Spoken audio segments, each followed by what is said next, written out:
Hello बच्चों, ninth वाले hello. कैसे हैं? एक नंबर। चलिए, तो नाइन्थ वाले सोच रहे हो कि सर टेंथ का ही वीडियो बनाते हैं, नाइन्थ का बनाते नहीं। तो अब हम नाइन्थ के भी डेली एक एक अपलोड करेंगे। आप देखते रहिए और अपने दोस्तों को भी दिखाइए, शेयर करिए, ज्यादा से ज्यादा लोगों को फायदा उठाने बोलिए, ठीक है। तो नाइन्थ का केमिस्ट्री का हमने तीसरा चैप्टर पहले पढ़ाया। तो कुछ लोगों ने बोला सर तीसरा क्यों पढ़ा रहे हो, पहला पढ़ाओ। भाई तुम देखना कितना फायदा होने वाला है। तीसरा पहला पढ़ लिया, यानी एटम। एटम हमने आपको पढ़ा दिया कि एटम डिस्कवर्ड कैसे हुआ, एटम बना कैसे, उसके अंदर इलेक्ट्रॉन प्रोटॉन न्यूट्रॉन होते हैं। तो आपको फायदा होने वाला है। अगर आपने एटम चैप्टर नहीं देखा है तो आप इसी वीडियो के डिस्क्रिप्शन में जाओ और वहां पे हम एटम चैप्टर के लिंक दे देंगे, स्ट्रक्चर ऑफ एटम। आप उसको देखो, बहुत बेनिफिट होने वाला है। देखो केमिस्ट्री स्टार्ट वहीं से होता है, ठीक है। तो आज पहला चैप्टर है ये आपका chapter 1, matter in our surrounding. 01 हो सकता है 02 बने, नहीं तो हो सकता है आज पूरा हम फिनिश करके जाए। ओके, तो पूरे एनर्जी के साथ हम आ गए हैं। चलिए, तो मैं हूं विकास सर और ये है हम सबका चैनल विद्यास्थली वाले सर। पढ़ाई चालू करते हैं।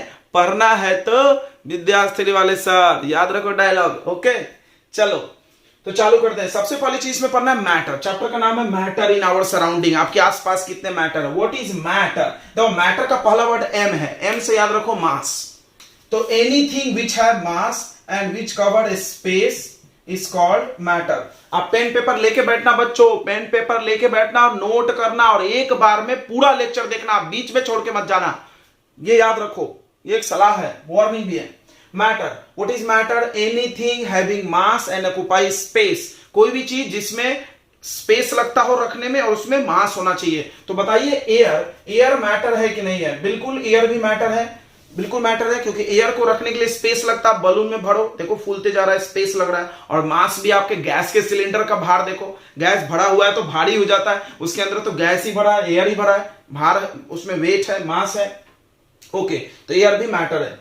अब आते हैं कि मैटर किससे बना होगा। इस दुनिया में सारी चीजें एटम से बनी है। देखिए आपका ये चैप्टर 1 है तो एनसीईआरटी वालों ने एटम नाम नहीं लिखा, क्या नाम लिखा है? पार्टिकल। क्या लिखा है? पार्टिकल। आप एटम समझ सकते हैं क्योंकि आप एटम पढ़ चुके हैं। अगर नहीं पढ़े होते तो आपको भी पार्टिकल पार्टिकल सुनना पड़ता, लेकिन आप तो समझदार है, पढ़ चुके हैं एटम। चलिए, तो पार्टिकल यानी एटम की बात करने वाले। Characteristics of matter, particle of matter, यानी जो मैटर के जो छोटे छोटे पार्टिकल है, दैट इज एटम। पार्टिकल यानी एटम, उस एटम में क्या खास बात होती है? तो चलिए खास बात देखते हैं। 3 प्रॉपर्टी याद कर जाना, ये पेपर में आता है। Particles of matter have space between them, यानी मैटर के पार्टिकल में थोड़ा ना थोड़ा स्पेस जरूर होता है। Particles of matter are continuously moving, matter के पार्टिकल चलते रहते हैं। और particles of matter attract each other, एक दूसरे को अट्रैक्ट करते हैं। इसको समझते हैं। देखो particles of matter have space between them. आपको सबको पता होगा कि एटम होता है गोल। आपको हमने दे दिया बॉल, क्रिकेट का बॉल ले लो, 4 ले लो, आप चिपकाओ, खूब चिपकाओ यार, जितना चिपका सकते हो। बताओ क्या तुम कभी भी ऐसा अरेंज कर सकते हो एटम को कि कुछ स्पेस बचे ही नहीं? बिल्कुल नहीं बच्चों, कर ही नहीं सकते, क्योंकि गोल चीजें कितना भी चिपका लो यार, जगह तो बचेगा। एक बचने वाले इसको ऊपर रख दो, अरे यार तुम रख के देखो, नीचे से अंदर से थोड़ा सा स्पेस बचा ही होगा। बिल्कुल, यानी एटम तो गोल है, गोल चीज को कैसे भी रख लो, स्पेस तो बचने वाला। अब इसमें एक बात सुनेंगे, जनरली इसमें बात 3 चीजों में की जाती है, सॉलिड, लिक्विड, गैस। तो ये देखो ध्यान से, ये सॉलिड है। सॉलिड आपने देखा होगा, जैसे ये पेन, पेन है, इसमें भी एटम है, बहुत छोटे छोटे, आंखों से नहीं दिख रहा है, because atom is very small. हमने पढ़ा दिया है सब चीजें। एटम का साइज नैनोमीटर में होता है। 1 नैनोमीटर यानी कितना होता है? 10 का पावर -9 मीटर। और हमने तुमको एक बहुत इंपॉर्टेंट बात बताया था कि दुनिया कितनी भी आगे बढ़ गई है, एटम तो आज तक दिखा नहीं। हाँ, तो एटम नहीं दिखने वाला, कुछ भी कर लो नहीं दिखता, एटम दिखता ही नहीं है, ये चीज ध्यान रखो, बहुत स्मॉल होता है। तो अब क्या हुआ, ये सॉलिड की बात कर रहे हैं। सॉलिड में देखो एटम आपको दिख नहीं रहा, बट है ऐसा गोल गोल, ये चिपके हुए हैं, ये चिपके हुए एकदम चिपक चिपक के। आप इसको ऐसे दबाव नहीं दब रहा है, कठोर है, हार्ड है। क्यों? क्योंकि इनके एटम के बीच में बहुत कम स्पेस है, और इस स्पेस का नाम दिया जाता है इंटरमोलिकुलर स्पेस। फिर से सुनेंगे, इंटरमोलिकुलर स्पेस। हर नाम में इंटर लगा लो, इंटर मतलब होता है आपस में, मॉलिक्यूलर स्पेस यानी मॉलिक्यूल्स के बीच का स्पेस। मॉलिक्यूल क्या है, चलो सुन लेते हैं। देखो एटम आप समझ गए होंगे, एटम बहुत स्मॉल होता है। जब छोटे छोटे एटम को जोड़ोगे उस तो मॉलिक्यूल बनता है। मॉलिक्यूल यानी ग्रुप ऑफ एटम्स। जैसे आपने सुना होगा सेल, सेल से बनता है टिश्यू, उसी तरह आप याद रखो एटम सबसे छोटा है, उससे जोड़ जोड़ के थोड़ा बड़ा कुछ चीज बनाया जाता है जो कि देखा जा सके। देखो मॉलिक्यूल दिखता है, एटम नहीं दिखता यार। मॉलिक्यूल दिखता है माइक्रोस्कोप से, आंखों से नहीं दिखेगा, माइक्रोस्कोप से दिख जाएगा, लेकिन तो माइक्रोस्कोप से भी नहीं दिखता ना। तो मॉलिक्यूल्स की बात जनरली की जाती है क्योंकि मॉलिक्यूल को देखा जाता है, ठीक है। तो एटम गोल गोल है, इसको जोड़ जोड़ के हम लोग क्या बना लिए, मॉलिक्यूल्स बना लिए। ये देखो ग्रुप ऑफ एटम, ये एक एटम हो गया, और group of atom is called molecules. याद रखेंगे, what is molecules, group of atoms are called, group of atoms is called molecule. Okay, note करेंगे। तो चलिए, तो ये है सॉलिड। सॉलिड में स्पेस बहुत कम है बट है। अब आते हैं लिक्विड। लिक्विड में थोड़ा सॉलिड से ज्यादा स्पेस होता है, इंटरमॉलिक्यूलर, और गैस में तो बहुत ज्यादा होता है।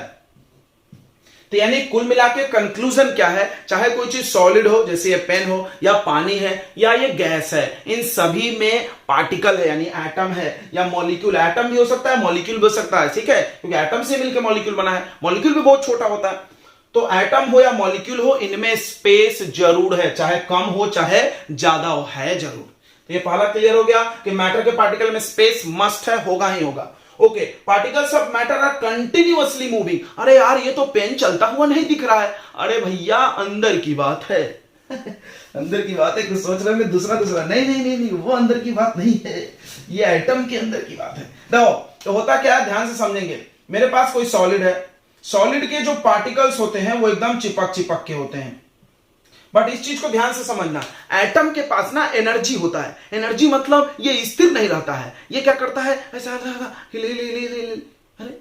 हिलते रहता है, बिल्कुल। तो याद रखेंगे, सॉलिड के, ये सॉलिड की बात करें, सॉलिड के पास तो स्पेस ही नहीं है, ये कहीं जा नहीं सकता है। जैसे अभी लॉकडाउन चल रहा है, आप घर में है तो घर में ही हिल रहे इधर उधर, तो वैसा एटम, सॉलिड में क्या होता है कि एटम चलेगा जरूर यार, चलेगा जरूर, चाहे वो कम चले ज्यादा चले, लेकिन चलते रहेगा, कंटिन्यूअसली मूविंग, चलते रहते हैं। यानी सॉलिड में क्या होता है, पार्टिकल वाइब्रेट करता है। ध्यान सुनो, ऐसा यहीं पर जगह नहीं है, डिग डिग डिग डिग डिग, ऐसा कांप रहा है, एकदम हिल रहा है, ये सॉलिड है। लिक्विड में क्या होता है, थोड़ा थोड़ा स्पेस होता है, थोड़ा थोड़ा स्पेस होता है, तो ये घूम लेता है यार, थोड़ा जाएगा इधर, टक टकरा जाएगा, ये इधर जाएगा, टन टन टन, एक दूसरे को ठोक ठाक के उधर ही घूमते रहते हैं। ओके, और गैस में तो भाई पूरी आजादी, लॉकडाउन खत्म, घूमो पूरे जगह जगह घूमो, चारों तरफ। ये देखो, ये घूमते रहते हैं बिंदास, हर जगह घूमेंगे ये, क्यों, इनमें तो बहुत ज्यादा स्पेस है। ध्यान समझना, इसका रिश्ता इससे है, स्पेस से, यानी जिसमें स्पेस ज्यादा, याद करो, इसको बोलते हैं इंटरमॉलिक्यूलर स्पेस। जिसमें इंटरमॉलिक्यूलर स्पेस ज्यादा, उसमें मोशन फास्ट। क्लियर है। और अब एक वर्ड आएगा काइनेटिक एनर्जी, ध्यान सुनेंगे, काइनेटिक एनर्जी। काइनेटिक यानी होता है मोशन, मूविंग, यानी काइनेटिक एनर्जी। जब भी कोई ऑब्जेक्ट चल रहा है, जैसे ये देखो पेन, अब इसको हम खींच कैसे मार दें तो जम से चोट लगेगा, क्यों भाई, तो जब ये मोशन में आ जाता है तो इसके पास एक एनर्जी आता है, और उस एनर्जी का नाम क्या है, kinetic energy. What is kinetic energy, the energy present in moving body, the energy present in moving body. देखिए बच्चों, पेन और पेपर लेके डेफिनेशन जब हम बोलते हैं तो नोट कर लो, ये मत इंतजार करो कि सर लिखेंगे। The energy present in moving body is called kinetic energy. यानी आप बोल सकते हो कि मैटर के पार्टिकल के पास काइनेटिक एनर्जी होता है, क्योंकि वो चल रहा है तो काइनेटिक एनर्जी। और एक बात बोल सकते हो कि सॉलिड का काइनेटिक एनर्जी बहुत कम, हिल रहा, लिक्विड टक टक टक टक टक टक इधर उधर घूम, गैस पूरा फ्री यानी सबसे ज्यादा काइनेटिक एनर्जी किसमें है, गैस में। यानी मैटर के पार्टिकल जो गैस होता है, गैस का काइनेटिक एनर्जी सबसे मैक्सिमम होता है। तो इस चीज को यहां नोट करेंगे, मैक्सिमम काइनेटिक एनर्जी किसमें होता है, गैसेस में होता है भाई। अब देखो, कोई भी गैस वाली चीज ना इसीलिए जल्दी से चलती है। अच्छा, चलने से हमको याद आया, आपने डिटॉल का प्रचार देखा होगा, बिल्कुल ऐसा देखेंगे, एक बाल्टी रहता है, उसमें 2 बूंद डिटॉल रहता है, वो डिटॉल पूरा फैल जाता है, क्यों, मूविंग। या छोड़ दो, पानी ले लो, उसमें 1 बूंद रंग डाल दो, कलर डाल दो, क्या होगा, कलर धीरे धीरे धीरे पूरे पानी में फैल जाएगा, कैसे, मूविंग। यानी मैटर के पार्टिकल चलते, ये बात तो साबित होता है यार, बहुत सारे एग्जांपल है। तो चलते हैं तो इनसे एक नाम जुड़ा हुआ है, kinetic energy. What is kinetic energy, the energy present in moving particle या moving object is called kinetic energy. This kinetic energy is सबसे कम इन सॉलिड एंड सबसे ज्यादा इन गैस। यानी particles of gases have maximum kinetic energy, सबसे ज्यादा kinetic energy. चलिए एक बात करते हैं, आपने परफ्यूम लगाया होगा, डिओड्रेंट लगाया होगा, अभी नहीं बे, कभी तो लगाया होगा। कोई बोल रहा है सर हमने तो अभी नहीं लगाया है, पढ़ाई कर रहे हैं, अरे बाद में लगाया होगा, कभी ना कभी लगाया होगा। तो जब आप बगल से निकलते हो तो चारों तरफ स्मेल फैल जाता है, कैसे, या आप रूम के कॉर्नर में डिओड्रेंट यूज करो, वहां तक स्मेल आता है। कभी खाना बन रहा है गरम गरम तो बड़ी अच्छा स्मेल आता है, दूर तक आता है। वही खाना जब ठंडा हो जाता है स्मेल नहीं आता। इन सभी चीज का जवाब है काइनेटिक एनर्जी। यानी ध्यान से समझना, ध्यान से समझना, होता क्या है कि गैसेस के पार्टिकल का काइनेटिक एनर्जी ज्यादा है, और डिओड्रेंट परफ्यूम में गैस है, बिना गैस वाला परफ्यूम कौन है भैया? फॉग। फॉग यूज करो, स्मेल नहीं आएगा। क्या मतलब है? गैस लगाना चाहिए। तो क्या बोलते हैं कि गैसेस का काइनेटिक एनर्जी ज्यादा होता है। तो उसमें क्या होता है, जब आप डिओड्रेंट इस यूज करते हो, परफ्यूम यूज करते हो, तो उसके क्या होता है, गैस के पार्टिकल एयर के पार्टिकल में मिक्स होकर दूर तक फैल जाता है। बिकॉज का काइनेटिक एनर्जी ज्यादा है, वो जल्दी चल के जाएगा, फटाक से फैल गया। क्लियर हो गया? क्लियर हो गया? कोई पूछा why the smell of perfume get spread easily? Because the particles of perfume have large amount of kinetic energy. Okay, एक वर्ड और है डिफ्यूजन। डिफ्यूजन यानी मिक्सिंग, डिफ्यूजन यानी मिक्सिंग, यह वर्ड मिल सकता है आपको। यानी होता क्या है, डिओड्रेंट जल्दी जल्दी डिफ्यूज हो जाता है एयर में, ऐसा लिखा हो सकता है बुक में। डिफ्यूजन यानी मिक्स हो जाना, सिंपल है यार, याद रखो, डिफ्यूजन मिक्स होना। फिर से सुन लेंगे, हमने दो क्वेश्चन के जवाब बता दिए। तो पहला क्वेश्चन था स्पेस वाला, दूसरा क्वेश्चन है कि डिओड्रेंट क्यों जल्दी स्मेल आता है? बिकॉज डिओड्रेंट या perfume have particles and the particle kinetic energy is maximum, so they get diffuse easily, so they get diffuse easily. Okay, next एक बहुत इंपॉर्टेंट बात है, अगर आपने टेम्परेचर इंक्रीज किया तो काइनेटिक एनर्जी बढ़ जाएगा। देखो, टेम्परेचर इंक्रीज करने से काइनेटिक एनर्जी भी इंक्रीज करेगा, इसको समझना। मतलब किसी भी पार्टिकल को अगर गर्म कर दो तो जल्दी जल्दी चलने लगेगा। हाँ, क्यों? देखो फिर से, काइनेटिक एनर्जी क्या है? एनर्जी। अगर को हम हीट दे रहे हैं, heat is a form of energy, यानी अब तो एनर्जी इसका बढ़ गया। पहले जो ऐसा डन डन डन हिल रहा था, ऐसा नाचने लगेगा टक टक। फिर से, ये सॉलिड है, इसको गर्म कर दो, लिक्विड बन जाता है। हाँ, लिक्विड को गर्म करो, गैस बन जाता है। मतलब क्या हो रहा है, ध्यान से समझो। पहले पार्टिकल हिल रहा है, आपने एनर्जी दिया, ऐसा चलने लगा, चलने लगा मतलब लिक्विड। हाँ, और एनर्जी दो, फ्री हो गया, पूरा जमजम से घूमने लगा, कौन बन गया? गैस। यही तो पहचान है पार्टिकल्स का। स्पेस से हम पहचान सकते हैं कि सॉलिड है कि लिक्विड है कि गैस है। यानी सीधी बात है कि किसी भी पार्टिकल को अगर तुम टेम्परेचर दोगे तो उसका इस चलने का स्पीड बढ़ जाएगा, काइनेटिक एनर्जी बढ़ जाएगा। तो अब सुनो, अब एक क्वेश्चन आता है कि why the smell of hot food reaches several metre away? मतलब गरम गरम जब खाना कुक होता है तो बहुत दूर तक स्मेल आता, लेकिन वही खाना जब ठंडा हो जाए तो दूर तक स्मेल नहीं आता। जवाब इस पॉइंट में छुपा है, टेम्परेचर भैया। Because when temperature increases the kinetic energy of particle increases. Okay, तो हम उम्मीद करते हैं आपको ये चीज समझ में आ गया होगा कि मैटर के पार्टिकल हमेशा चलते रहते हैं, वो रुके नहीं रहते। सॉलिड में कैसे चलते हैं? वाइब्रेट। लिक्विड में मूव करते हैं, गैस में फ्रीली मूव करते हैं भाई, कोई रोक टोक नहीं है। लॉकडाउन खत्म हो गया। फिर से मूव करते तो इनके लिए एक वर्ड यूज करता है kinetic energy. They have kinetic energy. सबसे ज्यादा काइनेटिक एनर्जी गैस में, गैसेस के पार्टिकल इसीलिए जल्दी जल्दी मूव कर जाते हैं। टेम्परेचर बढ़ाओगे तो काइनेटिक एनर्जी बढ़ जाएगा। That's it, clear. Next, particles of matter attract each other. Okay, अब देखो ये पेन है, इसमें ढेर सारे एटम होंगे, ढेर सारे पार्टिकल होंगे, ये सब एक साथ क्यों है? क्यों नहीं ऐसे भाग जा रहे हैं? बोलो, सीधी सी बात है भाई। अगर एक दूसरे को चिपक के होंगे यानी इनके बीच में क्या होगा? अट्रैक्शन का फोर्स, नहीं तो भाग जाते हैं। बहुत सिंपल बात है। ये सॉलिड है, ये लिक्विड है, थोड़ा दूर दूर होता है, और गैस में तो पूरी आजादी है भाई, पूरा घूमो। ये गैस है, ध्यान से समझेंगे। यानी सॉलिड में क्या है? पार्टिकल एकदम जम से चिपक के है, मतलब अट्रैक्शन सबसे ज्यादा। इसको बोलते हैं इंटरमॉलिक्यूलर फोर्स ऑफ अट्रैक्शन। सारे नाम में इंटरमॉलिक्यूलर लगा लेना। इंटर मतलब आपस में, मॉलिक्यूलर यानी molecules, molecules group of atom, यानी मॉलिक्यूल्स के बीच का force, intermolecular force of attraction. चलो एक ट्रिक बताते हैं। Intermolecular force of attraction is proportional to 1 by space. ये चीज समझना, ये प्रोपोर्शनल का मतलब होता एक बढ़ेगा तो दूसरा घट जाएगा। ध्यान समझो। चलो उसका मतलब एक जिसमें स्पेस ज्यादा फोर्स कम। स्पेस ज्यादा फोर्स कम, सीधी बात है यार। जब पार्टिकल दूर दूर होंगे तो इनके बीच का फोर्स कम होगा, जब पार्टिकल पास में होंगे तो फोर्स ज्यादा। तो किसमें फोर्स ज्यादा है? सॉलिड में। किसमें कम है?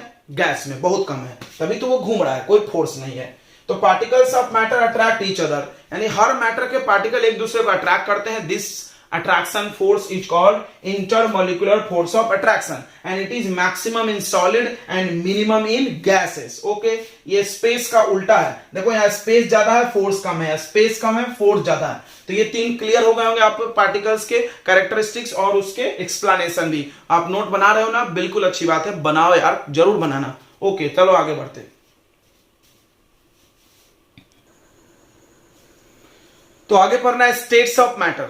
स्टेट्स ऑफ मैटर आप बचपन सुनते आ रहे होंगे, मैटर के 3 स्टेट्स है, बट आप 5 सुनो। अब कितने स्टेट है? 5। अरे वाह, जी हाँ 5, 3 नहीं 5 हो गए। देखिए कौन कौन 5 है? पहला सॉलिड, दूसरा लिक्विड, तीसरा गैस, 3 सब लोग जानते हैं। चौथा है प्लाज्मा, प्लाज्मा नहीं जानते, हम बता रहे हैं। फायर जो होता है लपटा, फायर, उसके ऊपर जो लौ बनता है ऐसा, उसको प्लाज्मा बोलते हैं, ठीक है। फ्लेम, प्लाज्मा का एग्जांपल क्या है? फ्लेम। नोट करो, प्लाज्मा का एग्जांपल क्या है? फ्लेम। क्या होता है ये? तो ये लो डेंसिटी पे गैस होते हैं, आयोनाइज गैस। आपको समझेगा नहीं, बस आप example. Bose Einstein condensate, BEC, इसका एग्जांपल क्या होता है? Super cool liquid. इसका एग्जांपल है super conductor, they are also called super cool liquid. Okay, तो ये 5 स्टेट आप नाम याद कर लो, ठीक है। ये समझना नहीं, अभी हम लोग को हाई लेवल में समझना होता है, बस आपको हम नाम बता सकते हैं। 5 स्टेट्स ऑफ मैटर हो गए, एक प्लाज्मा और एक बोस आइंस्टाइन कंडेंसेट। ओके चलिए, तो इसका एग्जांपल क्या बताया हमने? Super conductor. इसका एग्जांपल फ्लेम। इनके एग्जांपल पता होगा आपको सॉलिड लिक्विड गैस के। ओके, तो यहां पे हम लोग इसके प्रॉपर्टीज करेंगे डिस्कस, और ये फिर फिनिश हो जाएगा, ठीक है। तो सबसे पहला डिफाइन करो। तो देखो सॉलिड हो, लिक्विड हो, गैस हो, डेफिनेशन के लिए 2 वर्ड याद करना है। कौन कौन 2 वर्ड है? Shape and volume. 2 वर्ड याद करेंगे, एक शेप और दूसरा वॉल्यूम। शेप तो समझता होगा आपको, शेप। वॉल्यूम मतलब होता है स्पेस कवर, कितना स्पेस लग रहा है रखने में। जैसे ये पेन का वॉल्यूम, पेन को हमने रखा, इतना स्पेस लगा, दैट इज इसका वॉल्यूम। ये फैल गया, फूल गया ऐसा, तो वॉल्यूम बढ़ गया। ओके, तो देखो सॉलिड में सबको पता होगा fixed shape and fix volume. Definition क्या होगा?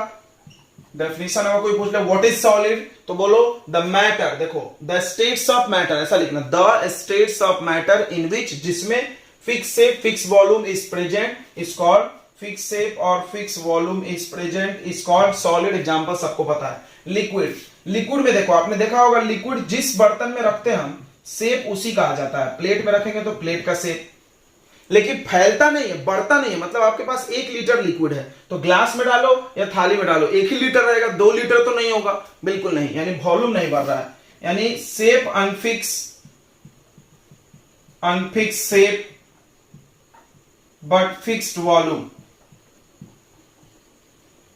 और इसमें दोनों अनफिक्स्ड शेप और अनफिक्स्ड वॉल्यूम, इसको समझेंगे।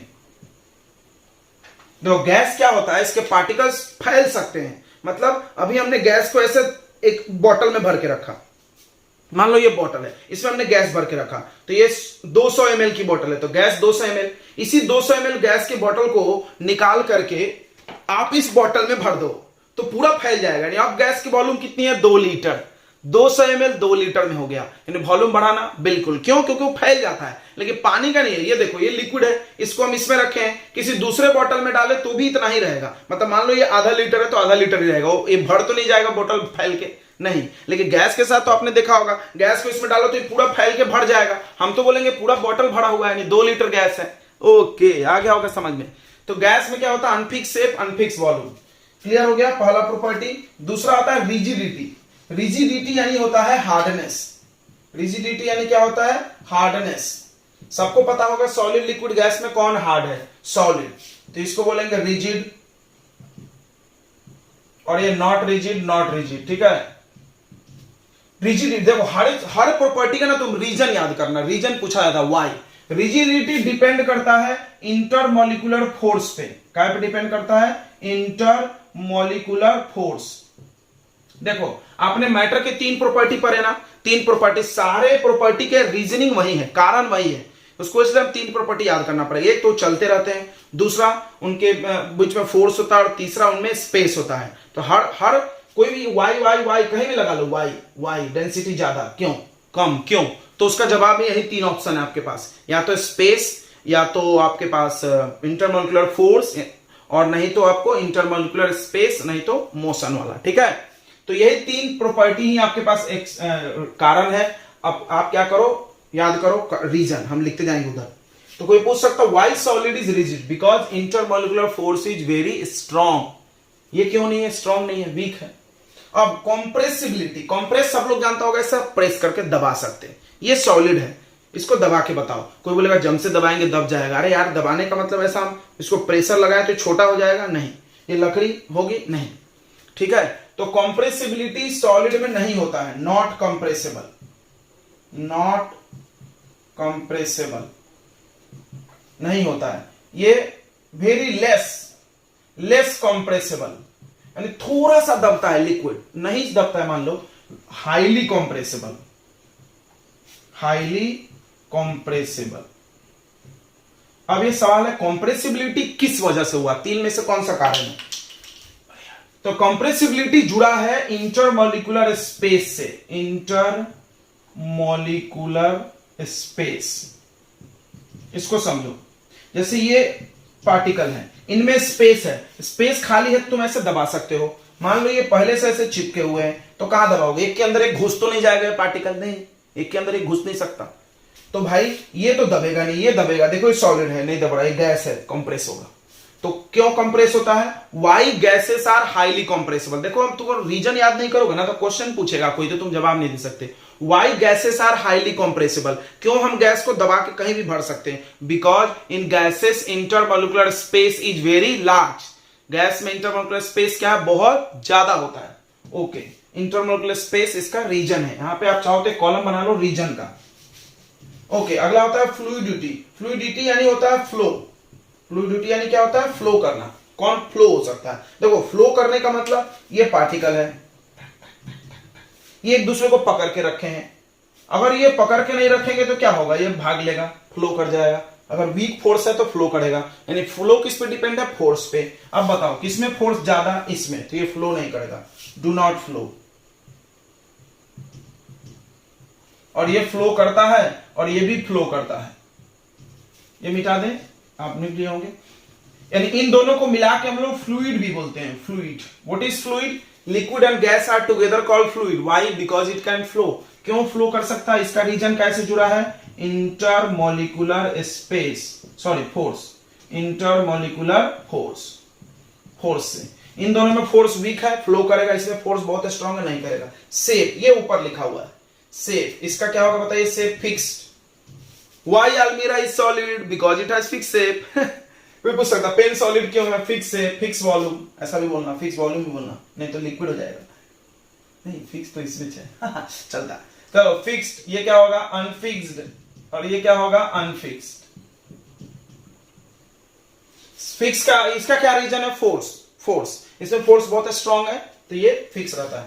काइनेटिक एनर्जी, यस बताया था हमने, the energy present in moving object is called kinetic energy, यानी चलने की एनर्जी। ओके, ये बढ़ता है टेम्परेचर बढ़ाने से। तो काइनेटिक एनर्जी इसमें क्या होगा? वेरी लेस, बहुत कम। इसके पार्टिकल चलते नहीं, हिलते हैं बस। इसमें more than solid, more than solid, ऐसा लिखो। सॉलिड से ज्यादा काइनेटिक एनर्जी है, वेरी हाई, वेरी हाई। कारण इसका काइनेटिक एनर्जी का कारण क्या है बताओ? काइनेटिक एनर्जी का कारण है इंटरमोलिकुलर फोर्स। इंटरमोलिकुलर फोर्स मतलब इसमें फोर्स बहुत स्ट्रांग है तो ये नहीं चल पाएगा, धीरे धीरे चलेगा। इसमें इंटरमोलिकुलर फोर्स, हाँ फोर्स बोलेंगे, और इसमें फोर्स थोड़ा वीक है तो ये चलेगा। इसमें फोर्स बहुत कम है, नहीं है, जम से चलेगा वो। ठीक है, उसके बाद डेंसिटी, डेंस यानी कितना घना है, तो इसका वेरी हाई डेंसिटी, ये स्पेस से जुड़ा है, स्पेस वेरी हाई। ये इसमें लेस और इसमें वेरी लेस। और भी बहुत सारी प्रॉपर्टी हो सकती है, आपको समझ गया होगा। सॉलिड लिक्विड गैस की फीलिंग आ गई होगा, आप इसका नोट कर लो, टेबल बना लो, आपकी बुक का ये क्वेश्चन है। और सबके रीजन याद करो, रीजन के लिए एक वर्ड है, बस वो याद कर लो। इसमें हाई है, इसमें लो है, अपने आप लिख सकते हैं। ओके,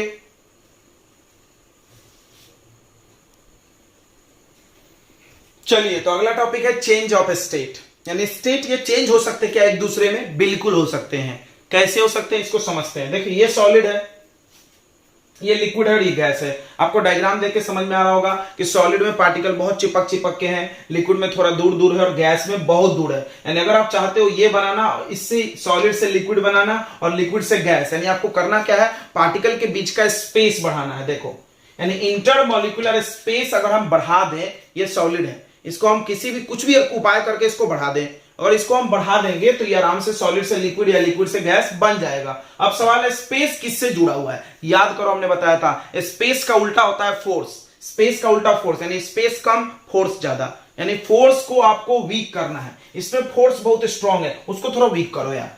फोर्स किससे जुड़ा हुआ है, काइनेटिक एनर्जी, अभी थोड़ी देर पहले बताया था काइनेटिक एनर्जी, यानी जिसमें काइनेटिक एनर्जी ज्यादा उसमें फोर्स कम है और जिसमें काइनेटिक एनर्जी कम उसमें फोर्स ज्यादा है, उल्टा है। देखो ये इसका उल्टा, ये इसका उल्टा, याद हो गया। और काइनेटिक एनर्जी किस पे डिपेंड करता है, टेम्परेचर पे। ये उल्टा नहीं, ये सीधा है, मतलब अगर टेम्परेचर बढ़ाएंगे तो काइनेटिक एनर्जी बढ़ेगा। चलो इस सारे एरो को उल्टा कर लो, यह मैं आपको रिलेशन समझाया, आप एरो उल्टा कर लो तो आपको रीजन समझ में आ जाएगा। अब एक क्वेश्चन आ सकता है how solid changes into liquid या how liquid changes into gas, तो जवाब यहां लिखा हुआ है। देखो व्हेन टेम्परेचर इंक्रीजेस या when we heat the solid, जब तो आप सॉलिड को हीट करोगे तो टेम्परेचर बढ़ेगा, टेम्परेचर इंक्रीज होगा तो काइनेटिक एनर्जी बढ़ेगी, काइनेटिक एनर्जी बढ़ेगी तो इंटरमॉलिक्यूलर फोर्स, ये देखो उल्टा है, उल्टा बोलना, इंटरमॉलिक्यूलर फोर्स, काइनेटिक एनर्जी बढ़ेगी तो इंटरमॉलिक्यूलर फोर्स घटेगी। ये दोनों भी उल्टा है, देखो उल्टा है, यहां पर लिख दे क्या उल्टा, याद रहेगा। देखो ये एक दूसरे से उल्टा और ये एक दूसरे से उल्टा, ये ठीक है सीधा। आप चाहो तो एरो पे लिख लो, यहाँ उल्टा उल्टा और सीधा, याद करने के सब ट्रिक है। देखो फिर से एक बार चालू करते हैं, टेम्परेचर बढ़ाएंगे काइनेटिक एनर्जी बढ़ेगा, बिल्कुल, और काइनेटिक एनर्जी बढ़ाएंगे देन इंटरमॉलिक्यूलर फोर्स घटेगा, फोर्स घटेगा स्पेस बढ़ेगा, स्पेस बढ़ेगा तो सॉलिड लिक्विड ही बनेगा। आया मजा। फिर से इंग्लिश में सुनो, when temperature increases it increase the kinetic energy of particle, जम से kinetic energy of particle, it decrease the intermolecular force and it increase the intermolecular space, so solid changes into liquid, okay, and same happens in liquid to gas, okay, समझ गया होगा। ये है, यानी आपको solid से लिक्विड या liquid से गैस बनाना है तो हीट करना है। क्या हम इसको वापस ला सकते हैं, बिल्कुल ला सकते हैं। हीट का उल्टा क्या होता है, कूल, ठंडा करिए। आया मौसम डरमी कूल का, आया कूल, कूल करने से क्या होगा, जस्ट ये सीक्वेंस उल्टा, टेम्परेचर घटा, काइनेटिक एनर्जी घटा, इंटरमॉलिक्यूलर फोर्स बढ़ा, स्पेस घटा, आगे होगा। ये सीक्वेंस याद करें या लिख लें। ओके चलिए क्लियर हो गया। स्टेट चेंज होता है कैसे, टेम्परेचर हीट करके या कोल्ड करके। हीट करोगे तो solid to liquid, liquid to gas, cold करोगे तो वापस आएंगे। ओके दो बातें क्लियर रखें। कूल को कोई कोई प्रेशर भी बोलता है, कूल को कोई क्या बोलता है, प्रेशर। फिर से समझना, प्रेशर यानी जम से ऐसा दबा दो, देखो पार्टिकल दूर दूर ऐसा हम दबा दे तो पास पास आ जाएगा ना, बिल्कुल हो जाएगा काम मेरा। यानी कूल और प्रेशर एक ही चीज होता है, ठीक है। आप प्रेशर बढ़ाओगे तो कोई चीज ठंडा हो ही जाएगा। तो चलो इसको याद रखना, यानी हीट करने से इधर जाते, कूल करने से वापस आते। यहां एक ये ट्रायंगल बना हुआ है, स्टेट चेंज का ट्रायंगल है, इसको याद करेंगे, पेपर में भी आता है। तो इसमें क्या है, इसमें जितने नाम लिखे दे ऑल आर प्रोसेस। क्या है, सब प्रोसेस है। कोई पूछे व्हाट इज फ्यूजन तो ऐसा बताना, देखो सब में प्रोसेस प्रोसेस प्रोसेस लगा लो। और एरो दिख रहा है, एरो क्या है, सॉलिड से लिक्विड, यानी the process of changing solid into liquid is called fusion. देखो भैया फ्यूजन में कंफ्यूजन मत होना, लोगों क्या सोचते हैं सॉलिड टू लिक्विड मेल्टिंग, जी नहीं, सॉलिड टू लिक्विड प्रोसेस का नाम फ्यूजन है और टेम्परेचर का नाम है मेल्टिंग पॉइंट। टेम्परेचर यानी जितना गर्म करते हैं ना, जितना टेम्परेचर लगता है ना, उसको मेल्टिंग पॉइंट बोलते हैं। इस प्रोसेस को क्या बोलते हैं, फ्यूजन। तो the process of changing solid into liquid is fusion, liquid into gas is vaporisation, liquid gas vaporisation पता है। Gas to solid deposit, gas deposit हो गया, जमा हो गया सॉलिड। वापस चलते हैं, इधर आने के लिए क्या करना है, हीट करना है, इसको हीट करो, ये इसको हीट करो, ये इसको हीट करो, अब कूल करो, गर्म के बाद ठंडा करो। तो अब इधर देखो sublimation, what is sublimation, the process of changing solid into gas, solid को डायरेक्ट गैस, एग्जांपल कपूर, कैम्फर पता होगा आपको, डामर गोली भी, नेफ्थलीन। कपूर यानी कैम्फर इंग्लिश में, और डामर गोली को क्या बोलते हैं, नेफ्थलीन। वो देखेंगे ना, वो डायरेक्ट सॉलिड से गैस बन जाता है। तो सॉलिड टू गैस को sublimation, the process, sublimation note करवाता है, what is sublimation, the process of converting solid directly into gas, solid को डायरेक्ट गैस में बनाने के प्रोसेस का नाम सब्लिमेशन। एग्जांपल कैम्फर और नेफ्थलीन और एंथ्रासीन, और लिख सकते हैं अमोनियम क्लोराइड भी लिख सकते हैं। Okay, gas to liquid, gas to liquid, बारिश पानी क्या बनता है, कंडेंसेशन, बिल्कुल। लिक्विड टू सॉलिड, पानी टू बर्फ, लिक्विड टू सॉलिड, सॉलिडिफिकेशन, ये सब डेफिनेशन लिख दोगे। कोई पूछे व्हाट इज डिपोजिशन, देखो कैसे बोलेंगे, द प्रोसेस, पहला वर्ड क्या बोलेंगे, the process of converting gas into solid is called deposition. Example देखो, डिपोजिशन के एग्जांपल बता देते हैं। इसका एग्जांपल है ड्राई आइस। ड्राई आइस क्या होता है, सॉलिड CO2, यानी कार्बन डाइऑक्साइड गैस है, उसको ठंडा करो ठंडा करो ठंडा करो, हाँ, तो क्या होता जाएगा कि वो बन जाएगा आपको सॉलिड में, हाँ, सॉलिड CO2 बन जाएगा। ये देखो, गैस से सॉलिड। सब्लिमेशन के एग्जांपल क्या बताया हमने, कैम्फर और नेफ्थलीन, लिख लेंगे, ये क्लियर हो गया। अब आते हैं दो पॉइंट है, पॉइंट यानी टेम्परेचर, पॉइंट यानी टेम्परेचर, मेल्ट यानी पिघलना, सबको पता है सॉलिड टू लिक्विड, बॉयल यानी लिक्विड टू गैस। अब इसका डेफिनेशन आप नोट करना, हम बता रहे हैं। What is melting point, the temperature, देखो, the temperature at which, the temperature, ये टेम्परेचर लिखा है, at which solid changes into liquid at atmospheric pressure is called melting point। फिर से ये क्यों लिखा हुआ है, at atmospheric pressure, यानी सबको पता होगा एटमॉस्फेयर में गैस है, वो गैस प्रेशर लगाती है, इसी प्रेशर के हिसाब से मेल्टिंग पॉइंट डिसाइड होता। मतलब अगर एटमॉस्फेयर का प्रेशर चेंज होगा तो मेल्टिंग पॉइंट चेंज होगा। हाँ बिल्कुल, आपको एक बात बताते हैं चर्च की, जो आइस है ना, आइस, उसका जो मेल्टिंग पॉइंट आपने पढ़ा होगा 0 डिग्री सेल्सियस। देखो, आपने पढ़ा होगा melting point of ice is 0 degree Celsius. But ये 0 डिग्री सेल्सियस पे कब पिघलेगा, जब एटमॉस्फेयर का प्रेशर नॉर्मल है। अगर आप इसको ऊपर नीचे ले जाओ, आइस को कम ज्यादा प्रेशर कर दो तो मेल्टिंग पॉइंट चेंज हो जाएगा, माइनस में भी हो सकता है मेल्टिंग पॉइंट, बिल्कुल।